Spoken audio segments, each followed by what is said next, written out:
All right. Well, I appreciate being with you guys tonight, and it's great hearing about all the things that you do have going on. It's interesting that there are a few clubs in the Ohio section that if you belong to them, you got to choose what you want to do on any given night because there's just so much stuff going on, and that's a great problem to have as a club member.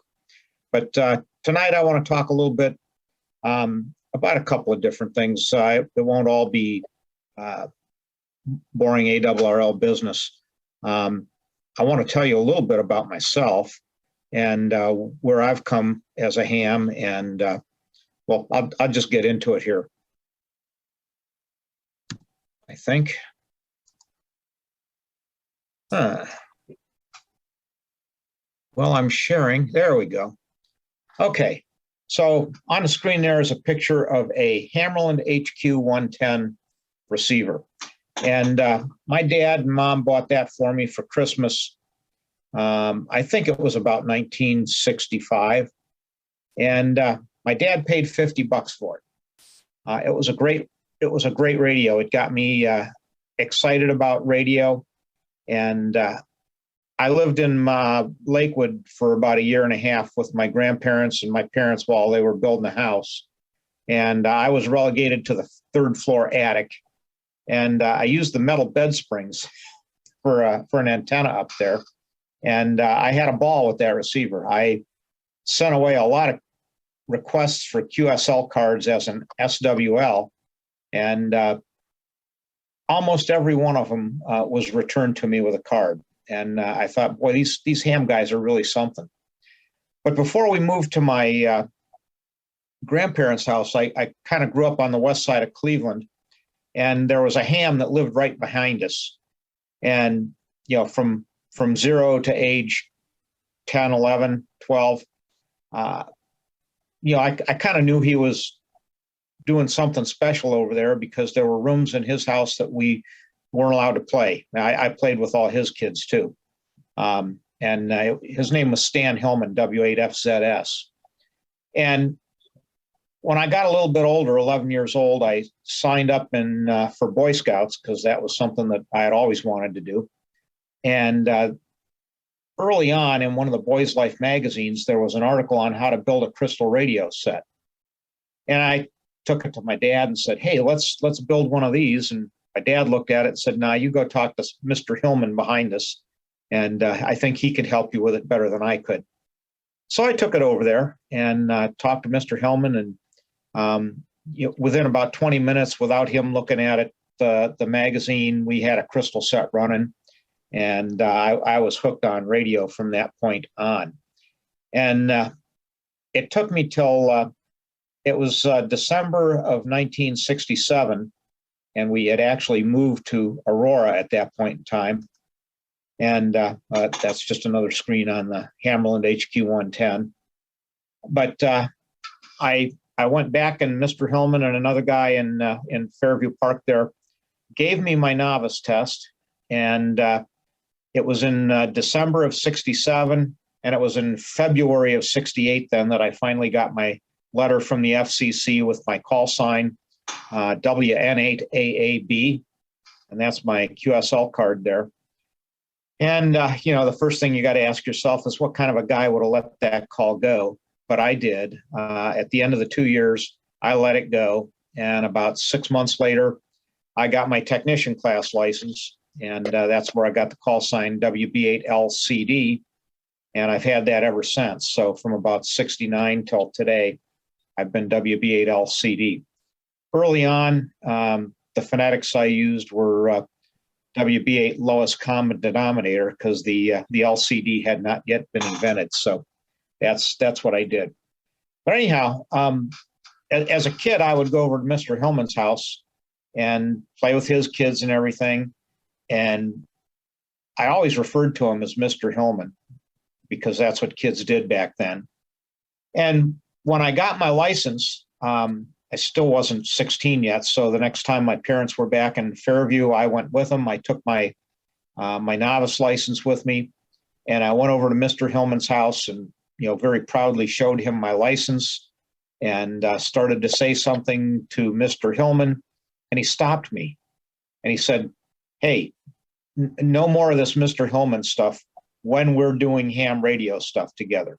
He said, "When we're doing radio stuff together, you call me Stan because you're one of us now."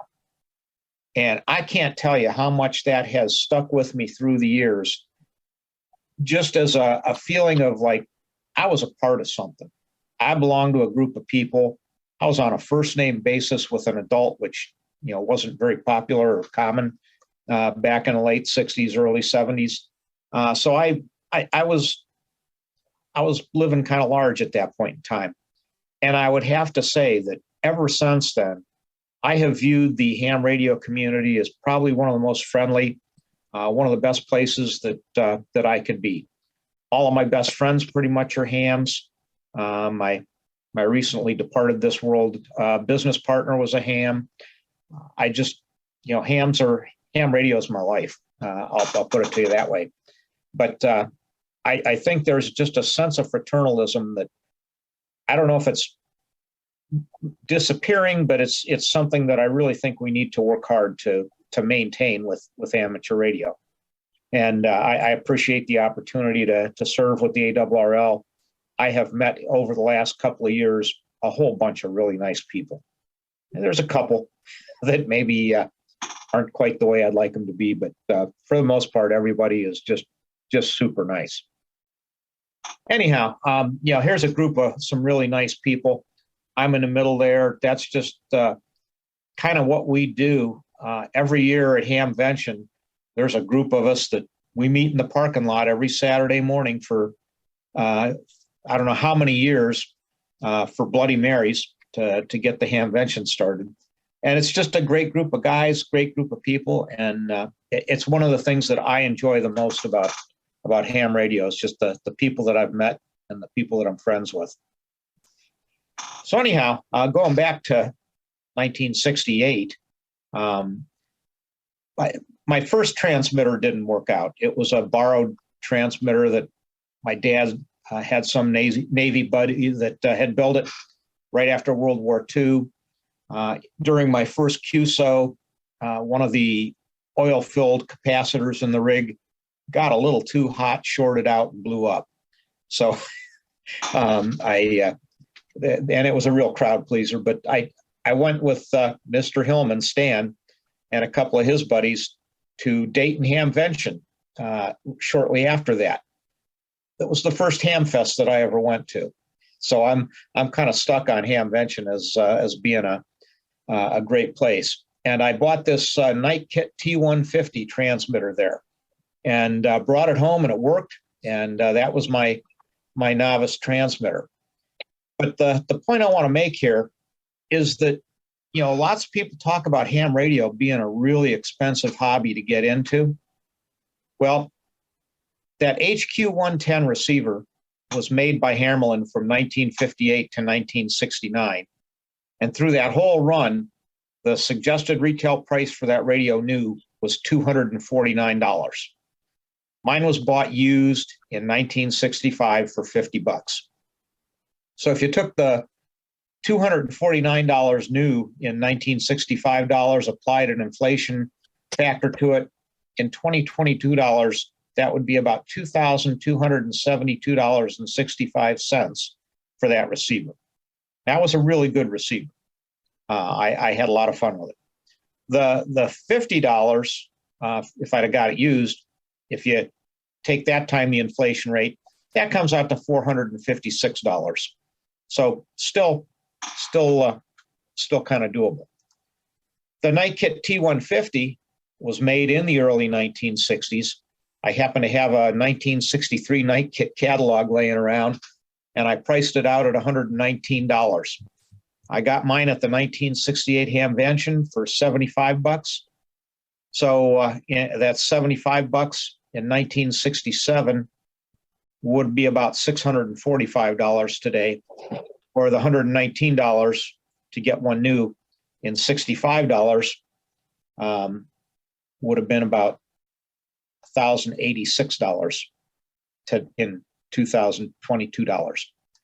So My first station cost me $125, plus a little bit. And if I'd have bought it new, it would have cost $368 back then. If you figure out what that is in used dollars and new dollars, that's somewhere between $1,075 and $3,167 in 2022. So if you think about it today, what could you get for somewhere between, let's just say $900 and $3,000 for a first station for a new ham? It's mind-boggling the kind of radio equipment that you can get today. You could buy an ICOM 7300 power supply, some coax, an antenna, and basically have plenty of money left over, especially, if you bought some stuff used. So it's pretty evident that it's really not as expensive a hobby to get into as a lot of people think. I got a grandson who's really into golfing, and this 12-year-old grandson has a $400 putter. Not talking about a whole bag of sticks. He's got a $400 putter. He plays golf probably 3 days a week. Now, he does have an in at a golf course, but I can't imagine as an adult to be involved in golf, how much that would cost. And I avoid it as much as I can. But anyhow, it's not an expensive hobby. It's something that anybody can get into. Heck, you can buy, if you get your first license, it's a tech license, and you have no money, but you got a laptop, you can at least get on the air via Echolink and make some contacts. It can get you started.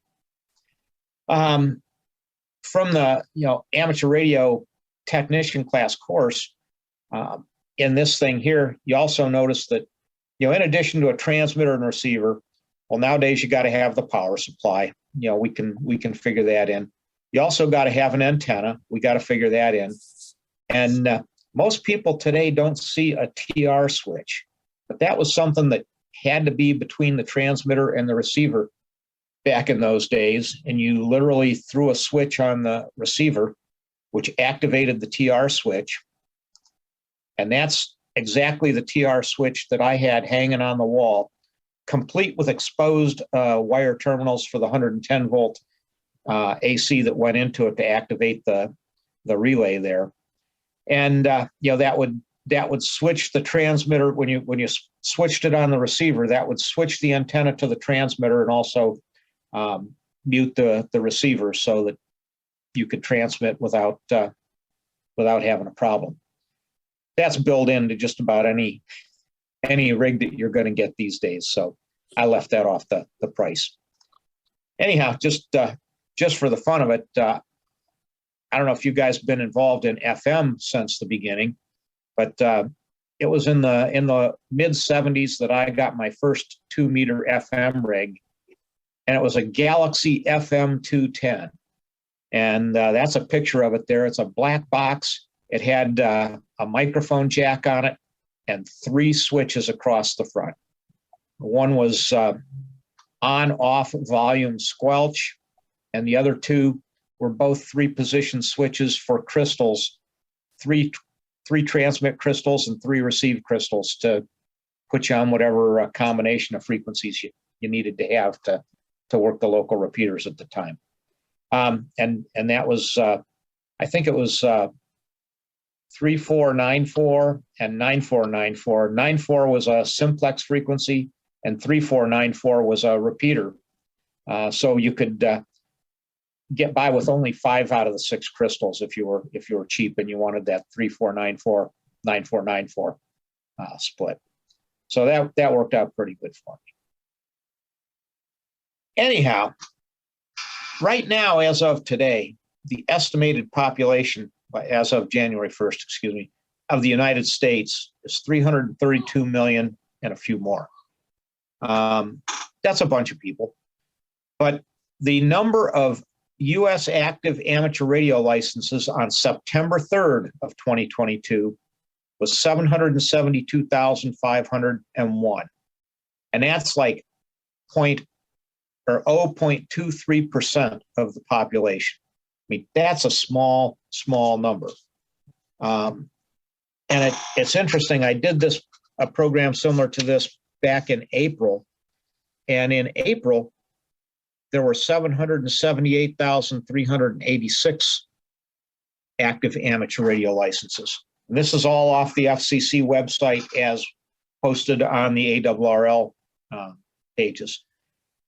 So I trust the numbers. But, since April to September, we have lost roughly 6,000 amateur radio operators. And you got to take all that with a little bit of a grain of salt, because out of that 772,000 or 778 or 780,000, I've heard people say, you got to think about how many of those licenses are held by club stations. Okay, so that comes kind of off the top when you're figuring that percentage of population. You got to think about how many of those guys are actually silent keys at this point in time, but their licenses haven't been canceled. I'm guessing that's a part of it. And you got to think of how many guys there are out there who have a license but haven't been on the air in the last 5, 10, 15, or 20 years. They just, keep their license going. So, I'll use that number 772,000 as the accurate number, but just keep it in the back of your mind that there's not really that many hams on the air out there.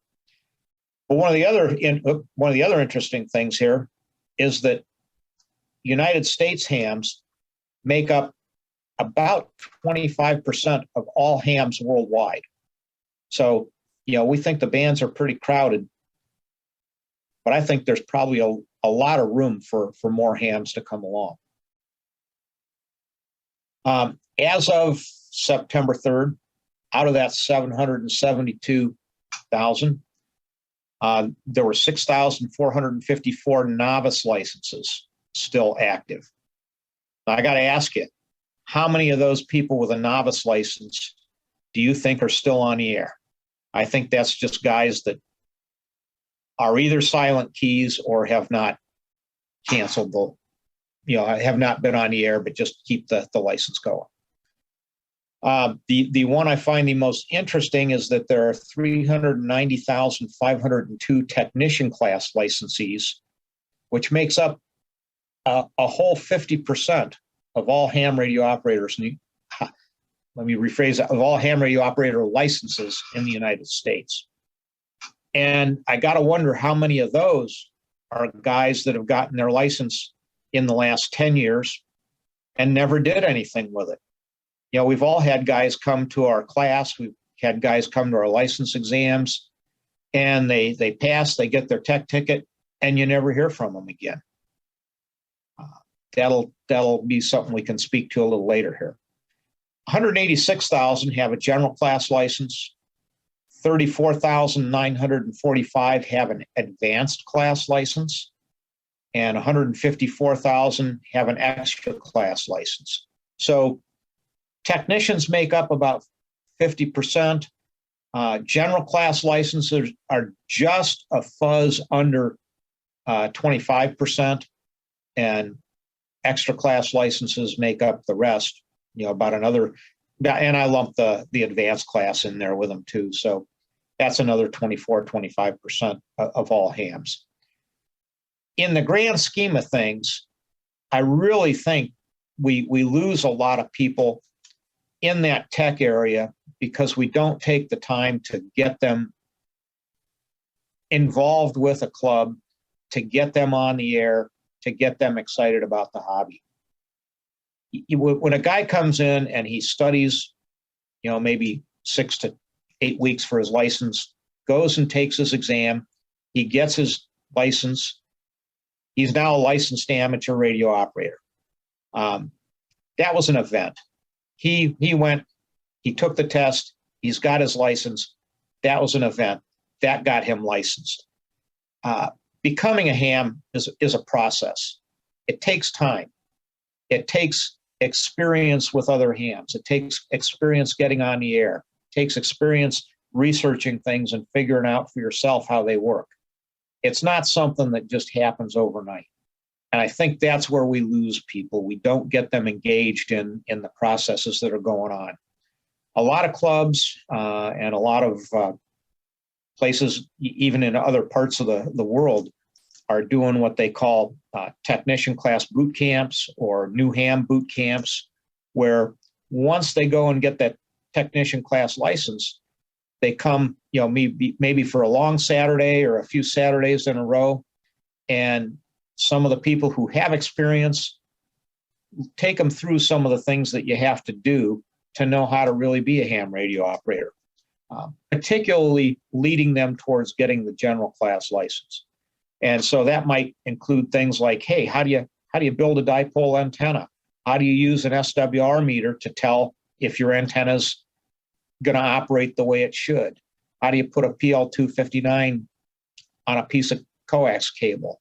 How do you? There's a lot of things. How do you hook up a power supply to a radio?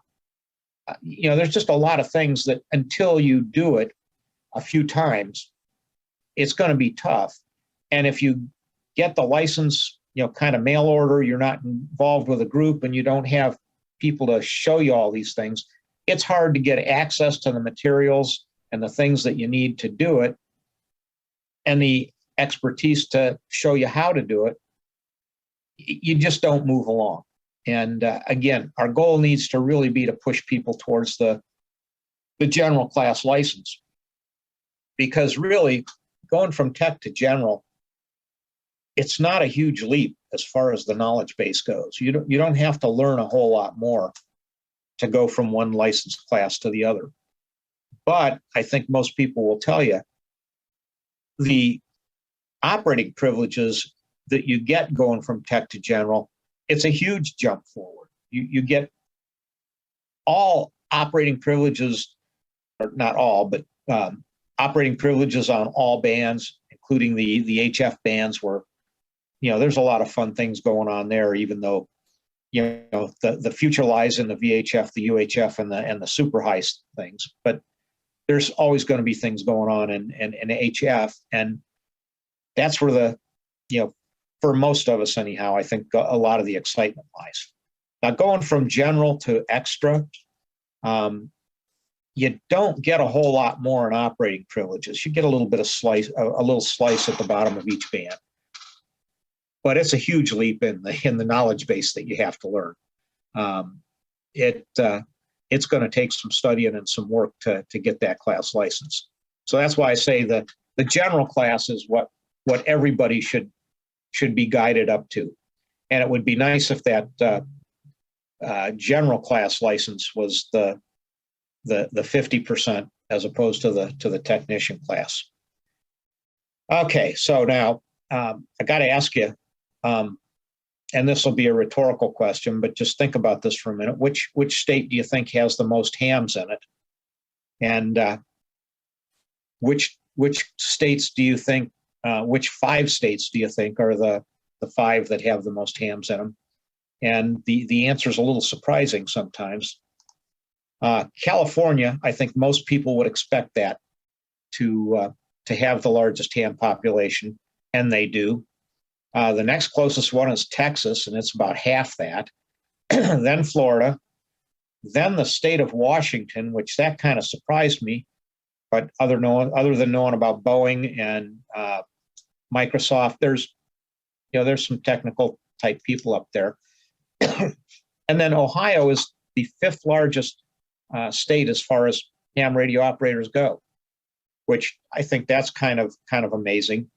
And just by fortune, I guess, the way the sections slice and dice to the country up, Ohio's the largest ARRL section. Again, with the same amount of hams in it. Not near as many ARRL members, but that's the number. I tried to come up with some other organizations to get an idea how many hams were in those type of organizations. And similar, the probably the biggest one that we ever get compared to is the National Rifle Association. And they've got close to 500,000 members. I looked at a couple other ones. One of them was the American Quarter Horse Association. They had about 43,000 members. I looked at the National Hot Rod Association. They had about 50,000 members. And I looked at the American Cichlid Association. They got about 30,000 members. So it's okay. Maybe ham radio is not as small a thing as we think it is, but we really need to make it more populated. All those other things lack the permission of government to exist. Now, the National Rifle Association, government's maybe trying to change the way they exist, but they still have a pretty strong reason for existence in the Constitution.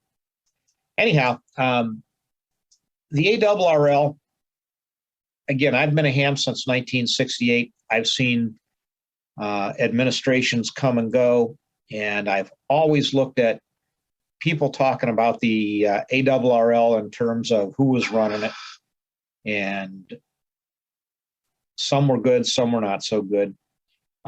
Dave Minster has become the new CEO of the ARRL as of September 28th of 2020. He was formerly a managing partner at Talent Train Partners, a management consulting firm serving the consumer goods and luxury goods industries. So that's kind of an interesting place to get a guy from. And what one of his goals in coming in to the ARRL is building a culture of accomplishment and accountability.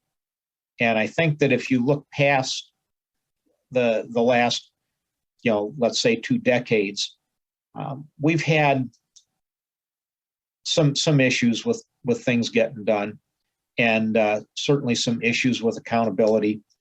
And I took that to mean that as he was coming on, he was cleaning house.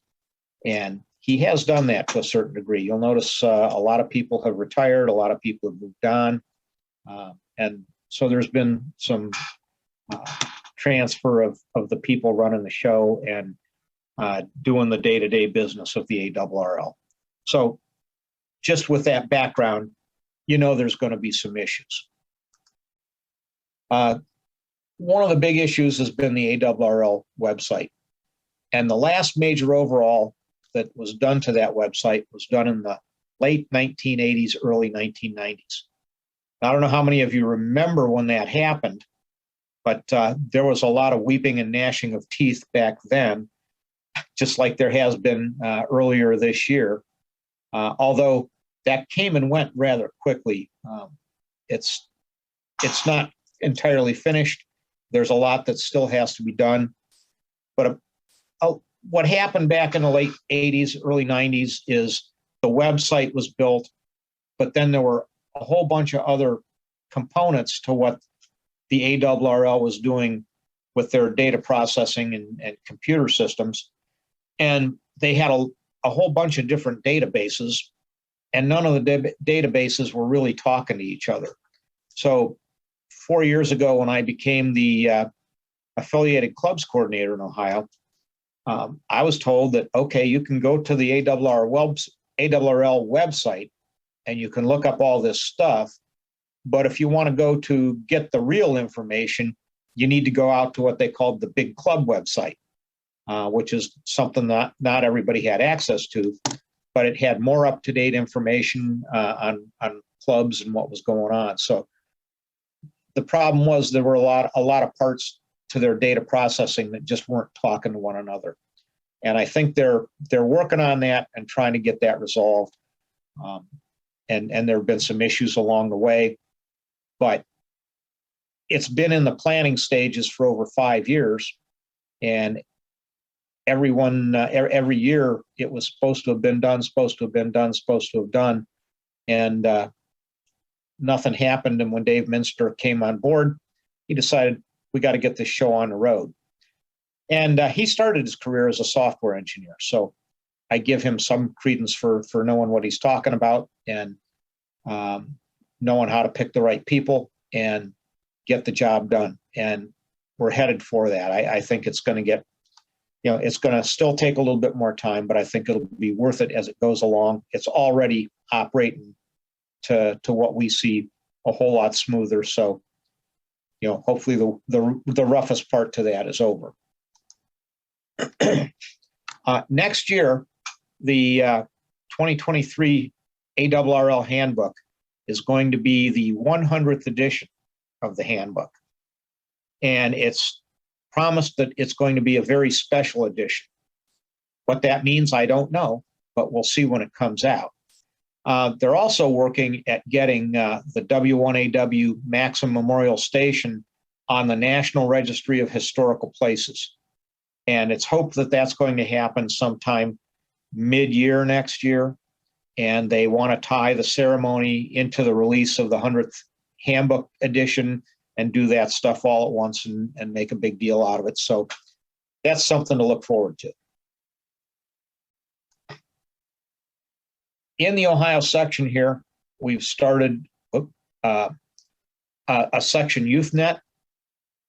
And this is just getting started. We're doing it once a month. First one was on Sunday, April 10th. And I thought it was interesting to note that on that very first net, we had 14 check-ins. 10 of them were youth. One was an adult with a third-party youth. And then there were 3 old guys. The youth check-ins were between the ages of 9 and 16. And that's pretty young. And 4 of the youth held an extra class license. That to me is probably the most encouraging thing that I see there. The next, I'm too quick on the buttons here. The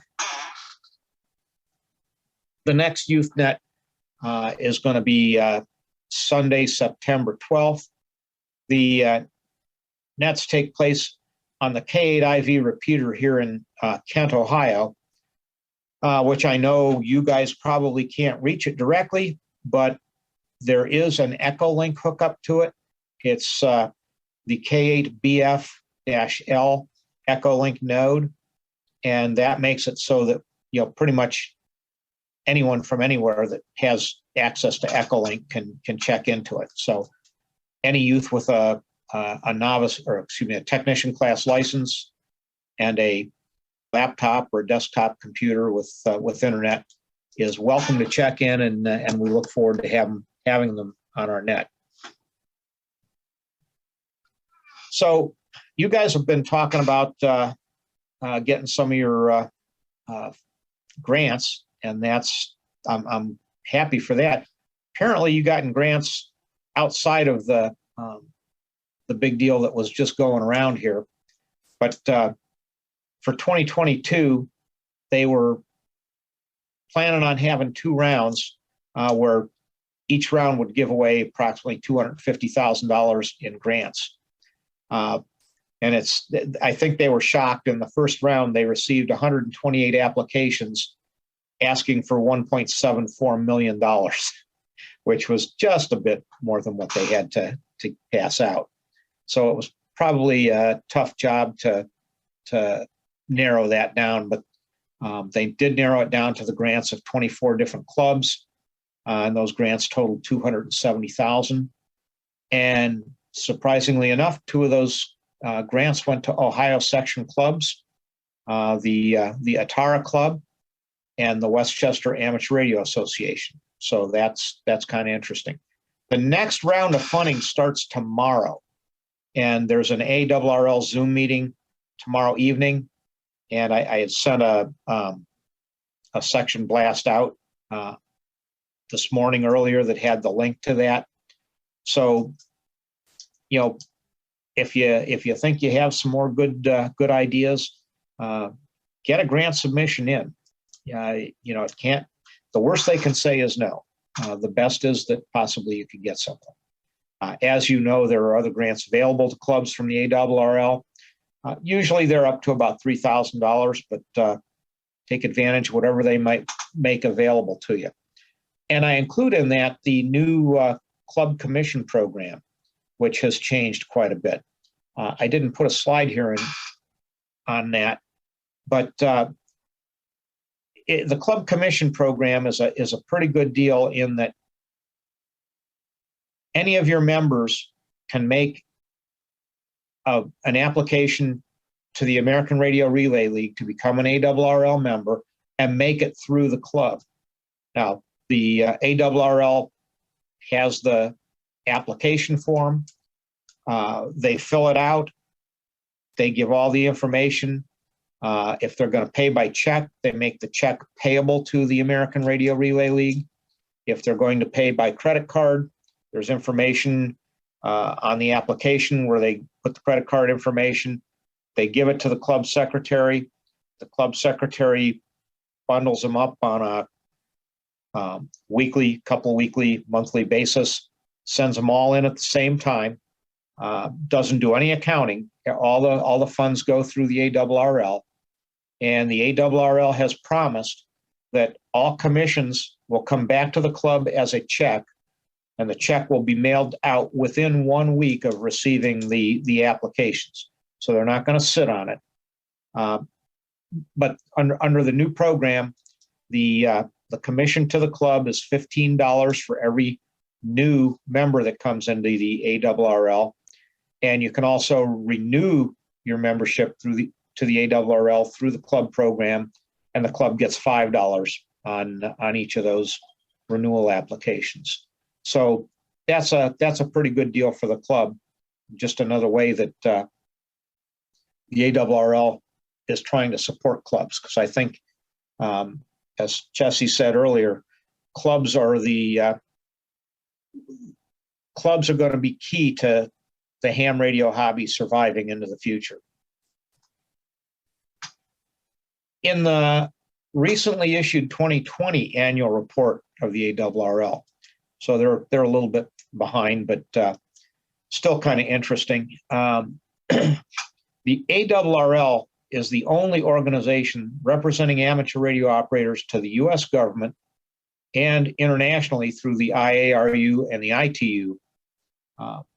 We have no other spokesperson or advocate on our behalf.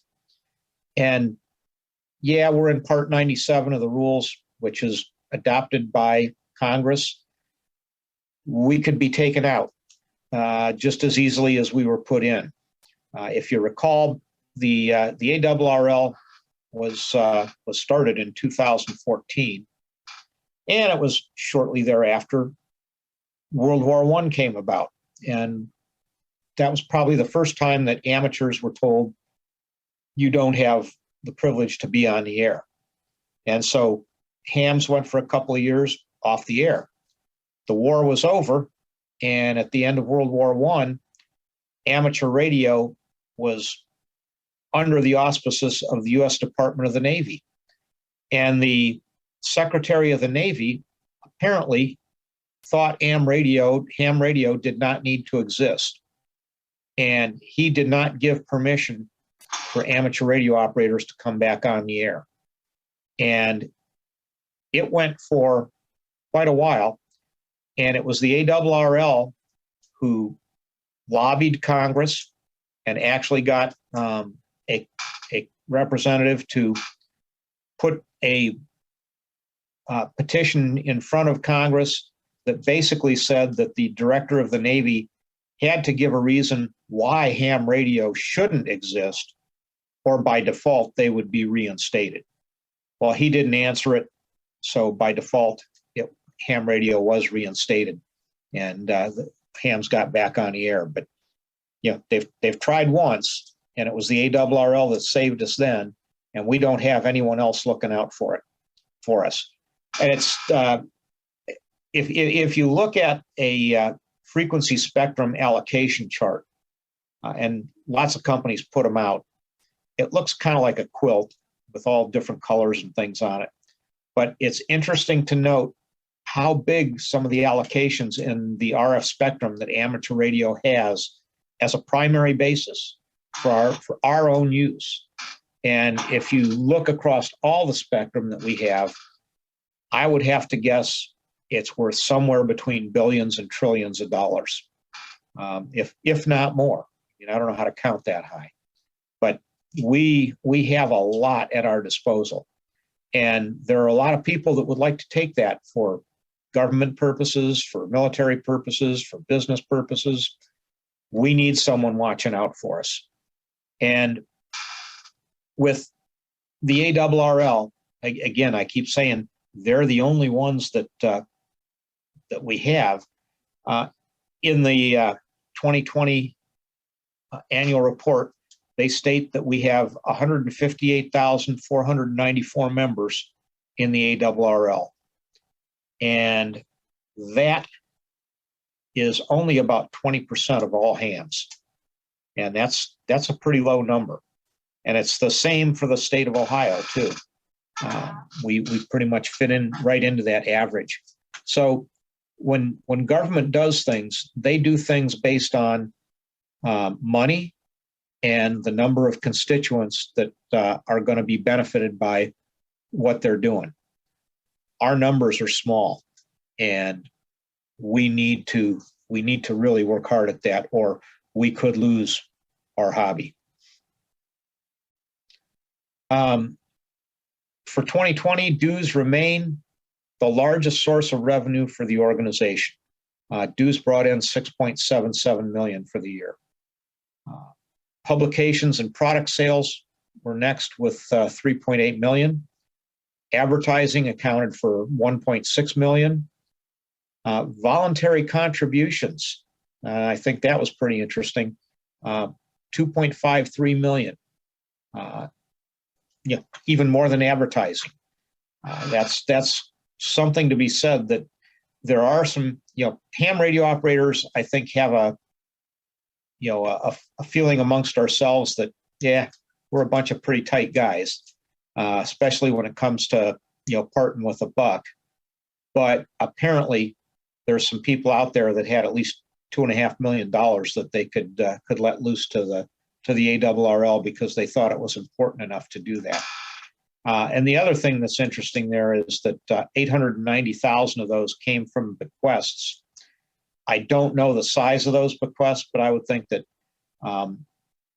bequests that people add to their wills to be payable upon their death, is probably smaller amounts, probably $5,000, $10,000, $20,000 at the most. That's just my guess. But total income to the ARRL in 2020 was $15,676,579. In the grand scheme of things, for something that's trying to survive in today's world, that's not a lot of money. The NRA, by comparison, they do have a lot more members. They have a lot more money to work with too. And I just think that we really need to work at trying to increase that, and probably unless a couple of you guys are sitting on $1 million pots of money that you got nothing better to do with, and I can convince you to make donations, our best shot is going to be at increasing our membership, because again, that's where most of it comes from. So that's an important factor. So I've kind of narrowed it down here to three things that I think we really have to do to make our hobby survive into the future. Number one is obviously making more hams. We've got to get people interested in the hobby and involved in the hobby, and keep those that join the hobby active in the hobby. I go back to what I started with. I think that that feeling of fraternalism is probably one of the biggest factors for me that's kept me going all these years, interested in all the different things that happen. I think, again, ham radio is a great hobby. There's a lot of good that it performs in society. We just need to make more hams. And we need to make more ARRL members out of those hams, because, again, without the ARRL, we're lost. they're pretty much it. And then the third thing we need to do is we really need to work hard at improving our public image. Because right now, I think our public image is what's given to us. And we need to create our own image and give that to the public. As an example, if you ask people what they think about ham radio, or you invite a TV crew to come down to Hamvention, what are they going to show the world when they show ham radio operators? They're going to show the car in a parking lot that's got 47 antennas on it. They're going to show the people walking around Hamvention with silly hats with 3-foot tall antenna towers and antenna gizmos on them. They're gonna pick the things that are the most unique and pick those things out. For the most part, that's going to be the image that the public walks away with. They're not going to walk away with the image of a Carol Perry, for instance, who taught school in New York and in the Manhattan area for over 20 years, running a school program that was devoted entirely to amateur radio, using amateur radio to teach everything that the kids in the school needed to know. So that includes, we always think, well, ham radio is math and science. And yeah, it's math and science to a good degree, but it's also language. It's also geography. Start designing your QSL cards for the club there. It could be art. It's communication. And sometimes I think we get with the fact that, we're a communications hobby, but we get caught up in the mechanics of communication, forget about the messaging that we do. And that's what we really need to work on to create a better public image, is work on our imaging that we present to the public. There were some good ideas that I heard in your meeting here tonight. And sometimes you got to start small, but if there's a local TV station that has a morning show or a radio station, lots of radio stations are looking for public service things to put on in the middle of the night. That's a start. They have shows where they do interviews. If we can just get a little bit of time in front of people, it'd be a great thing. You're talking about getting young people involved and going to schools. I've often thought that, again, kind of like what Carol Perry does, we might be better off to look at homeschools, the people that are doing homeschooling, and provide a resource for them, because schools are tough to get into, especially these days. Homeschools, and particularly things done over Zoom like this, are a lot easier to get involved in. And let's see here. I'm not gonna run any longer here, but I want to tell you, I think if you're going to be a bear, you got to be a grizzly. Well, in ham radio, we're not quite big enough to be bears, so I think we should be like rabid little chihuahuas. We need to get our message out there. We need to be heard, and we just need to be rabid about the hobby. Everything we can attach to the hobby, we need to do that. Again, everything I've done through life has pretty much been amateur radio associated, and it's all been for the good. So I'm going to leave it with that. If anyone has any questions, if there's any of you left, I'll be happy to take questions. But I think ham radio is the greatest hobby in the world, and I'm going to have to eliminate this screen here, I guess, to get back out of, there we go. So, we got a couple of you that didn't leave, but I appreciate the opportunity to talk to you. Hopefully some of you got something before you left, and I'm open for any questions. And I'm also going to be up at Findlay this weekend for the Findlay Ham Fest. Unfortunately, I'm not going to make it to State Park this year. I've done every year prior to this, but this year I'm going to drive to Findlay Saturday afternoon and spend the night out there. so I don't have to get up. It's about a 3.5 hour drive, and doing that to be there by 8 o'clock for a ham fest is a bit tough on an old ham. So with that, I thank you. I thank you for having me. I thank you for what you guys are doing. And any questions, I'll take them. All right. Thanks, Tom.